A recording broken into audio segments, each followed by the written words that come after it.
What's up guys, Luke here from Cruise Punk, and in today's video I'm going to be talking about 5 performance-based mods that you can do here on your Acura RSX or Acura RSX Type S. Now I'm saying performance-based mods because they're not going to be like straight up performance mods like, you know, I see a lot of videos out here and everyone's like, yeah, cold air intake, exhaust, headers, intake manifold. Nah, I'm not going to be talking about that stuff because I think that a lot of people sleep on a lot more important mods, you know, such as the ones you'll see in this video that directly impact your performance. Maybe not by giving you power, but by making your ride just perform better in general. Makes it a lot smoother of an experience when you try to drive fast here in your Acura RSX or whatever car you have. So yeah, let's get to it. Now the first thing I'm going to be talking about here is actually going to be based on this shifter. I know in my last video I mentioned something about this shifter just because I'm a huge fan of, you know, doing whatever you can do to make your shifter better. But yeah, the performance-based mod here, number 1, is going to be a Neuspeed short shifter mechanism. And what that is a little bracket piece that sits under the shifter that just reduces the motion of, you know, every time you shift gears by, I want to say like 40%. So it makes it a short shifter, but it allows you to keep this super awesome factory look without having like one of those crazy freaking racer shifters or whatever you want to call them. But yeah, as you can see here, like shifting through gears, it's pretty fast. Like the distance that I'm traveling every gear is it's a lot shorter ever since I got the Neuspeed short shifter mechanism. Like I said, I like to keep the factory look. So yeah, once again, number 1, Neuspeed short shifter mechanism. If you guys are wondering, this is also a custom built shifter. I have a Acuity engineering base mount shifter, base shifter mounts in here, M-Tech shifter springs and pivot bolt, and then under the hood back there I have hybrid racing shifter cable bushing. So yeah, I really like the short shifter. It makes more of a difference than you guys would expect, and yeah, you can really jam some gears in this car. So number two, if you guys get anything out of this video, I can't really stress this one enough, go ahead and run some decent tires on your cars. Now this is a no-brainer for a lot of people, you know, make sure you have good tires, but once again, a lot of people do sleep on the idea of, you know, spending the extra money to get some nice tires. Now what I'm running here are Falken Azenis RT615s, or sorry, RT615Ks, and hold on a sec. Yeah, I've had these tires for a minute now. The tread's a little low. It was always low when I got it, but as you can see, this is a very aggressive tread pattern here. And yeah, these things, when I launched, like unlike other tires that aren't really like summer or competition based, these will chirp just for like a quick second and then they'll catch. Like they just won't sit there and keep spinning and spinning. I really love these Falken Azenis. They're pretty cheap. They're cheaper than Toyos and other brands, but in my opinion, they perform just as well, if not better at times. Falken Azenis 615Ks, best bang for your buck tire, but unfortunately, when it's like below 40 degrees, they'll start to grip like hockey pucks. So if you guys don't have another car you can drive, then obviously you don't want to throw super aggressive sport tires on your car, because yeah, driving in the rain with these things also sucks. Now that we're talking about tires here, the third performance upgrade, or you know, performance mod, is going to be suspension. Whether it be like coilovers. I'll show you my setup. So what I'm running here, it's hard to see, but you can kind of see the H&R lowering springs. I forget what the exact drop is, but it's the drop that's most optimal for performance, you know, not too slammed. It's not as low in the front just because it's a front wheel drive car, and then it is lower here in the back. But damn, I could not get a good picture of these. But pretty much how it works is I have H&R lowering springs, and then after that I paired them with Koni adjustable yellow dampers, and those are super awesome because, you know, you can adjust them whether you want a softer ride or a stiffer ride. And I like to keep it pretty stiff, as I imagine like a lot of people that, you know, do some spirited driving in your Acuras, you'd like to have a stiffer suspension, but the option is there to adjust it to be softer if you want. But yeah, that's why if you guys have been watching my videos and I hit a pothole or something, it's like bam, like freaking, like hella freaking hard every time I slam something. But yeah, that is the third mod there. There's some great coilovers you can get, but if you want a more track oriented setup, it is better to go with some good lowering springs and some Koni yellow adjustable dampers. So moving on to the fourth mod here. The fourth mod is actually going to be my motor mounts. I'm running innovative polyurethane, I want to say. Innovative motor mounts. I'll link them in the description below, but they're some of the best motor mounts you can run. And essentially what that does is, like, if you have all these bolt-ons and stuff, you have to have aftermarket motor mounts because it reduces wheel hop. You know, before, when I was running stocks, it'd feel like the motor was just moving before the car would start to go forward. Here's my other motor mount.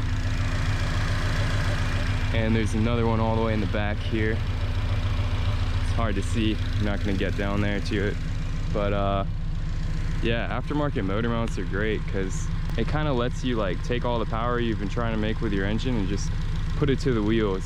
And I couldn't really imagine running a setup without aftermarket motor mounts. You can also see, like, over here, like if I am to rev the engine,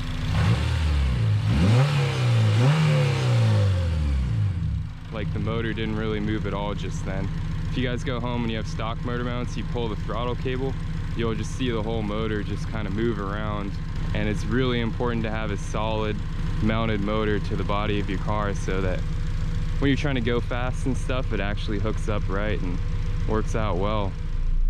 The final and last performance mod is going to be some sort of aftermarket ECU system. Now in my car, I'm running Ktuner, which is the best bang for your buck application for the frickin' 05, 06 RSXs, because they have different ECUs than the 02 to 04. Obviously a Honda K Pro would be the way to go on an 02 to 04, but 05, 06 is Ktuner just because you can buy a direct plug-and-play kit. Other than that, if you try to run K Pro, you'll end up spending more money. I mean, it's still great for these cars, but it will cost a little more money, and you'll have to run a ECU conversion harness, which it's really not that much of a pain. But yeah, I love my Ktuner. I'm sure if I had a K Pro or, you know, was running some sort of Honda equivalent, I'm sure I'd love it too, but it's just a little bit less of a headache to run a Ktuner in 05, 06 RSXs. So yeah, I'm gonna show you guys real quick. I'm gonna go ahead and hook up my laptop. Looks like Ktuner has loaded up here. But yeah, it's a nice platform. So you can see it shows like real-time information. You can do some data logging and stuff. Just a bunch of different stats about your car's engine, you know, air to fuel ratios, stuff like that. Cam angles, freaking knock count.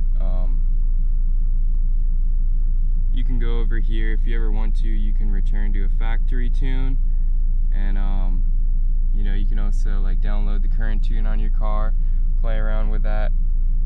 And then what I'm doing is I'm running a reflash tune. So I'm actually running reflash 3, which is like for RBC, intake manifold, you know, aftermarket exhaust, headers, cold air intake. It works out pretty well. I will still have to get a dyno on this car, but you know, Ktuner is obviously a ECU system that practically any tuner in the area can run a dyno tune, upload a dyno tune to it. Most of you guys already know about ECU stuff, but some of you guys don't really know like how much of a difference a reflash, like just a reflash, makes.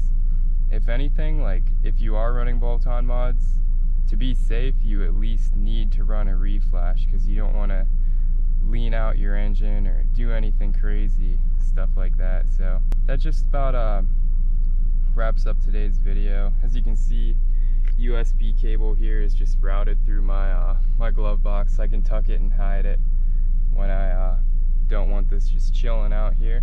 But yeah, Ktuner is awesome. But yeah, I guess real quick, I'll name some other honorable mentions here. Like I said, I don't want to just name the obvious stuff like headers, intake, exhaust, because you know, a lot of those things on their own, they don't make as much of a difference as the mods I've just named off performance wise. But probably the best bang for your buck bolt-on mod, after obviously you've set up some other bolt-on mods, I would say is the RBC intake manifold.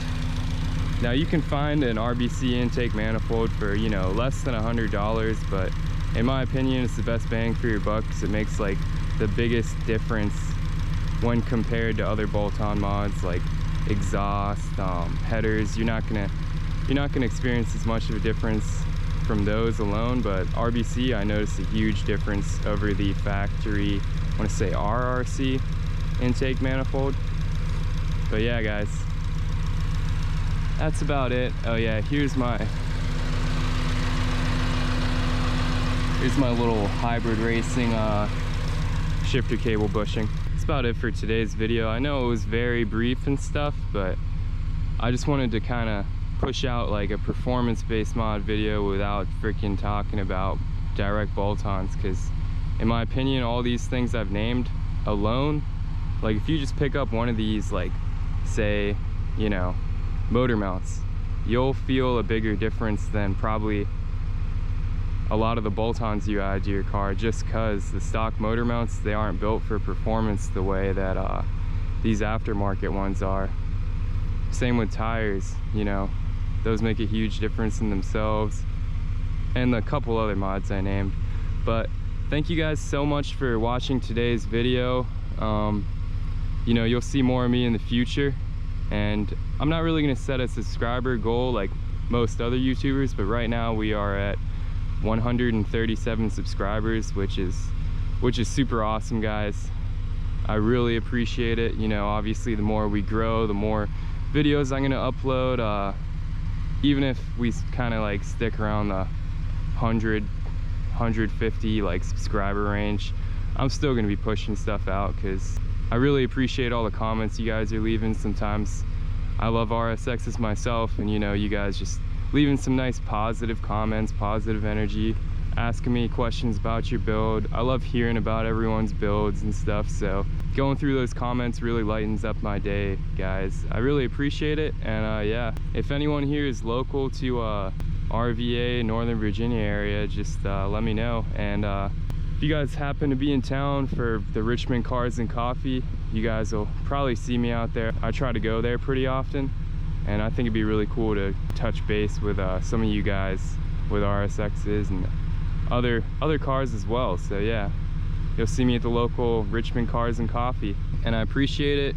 If you're new to the channel, don't forget to subscribe if you want to see more of this. You know, you guys can leave a thumbs up if you like this video. I'm not going to push for that, because I don't know, I mean, I don't want like fake likes. And just comment about your RSX. I love hearing about all these builds once again. And yeah, appreciate it, guys. And I'll see you guys in the next one. Cruise Punk out. Oh, y'all surprised cause I ain't got a LA chick on my side, the passenger, the LA whip. It's all good, I got love for my LA chicks.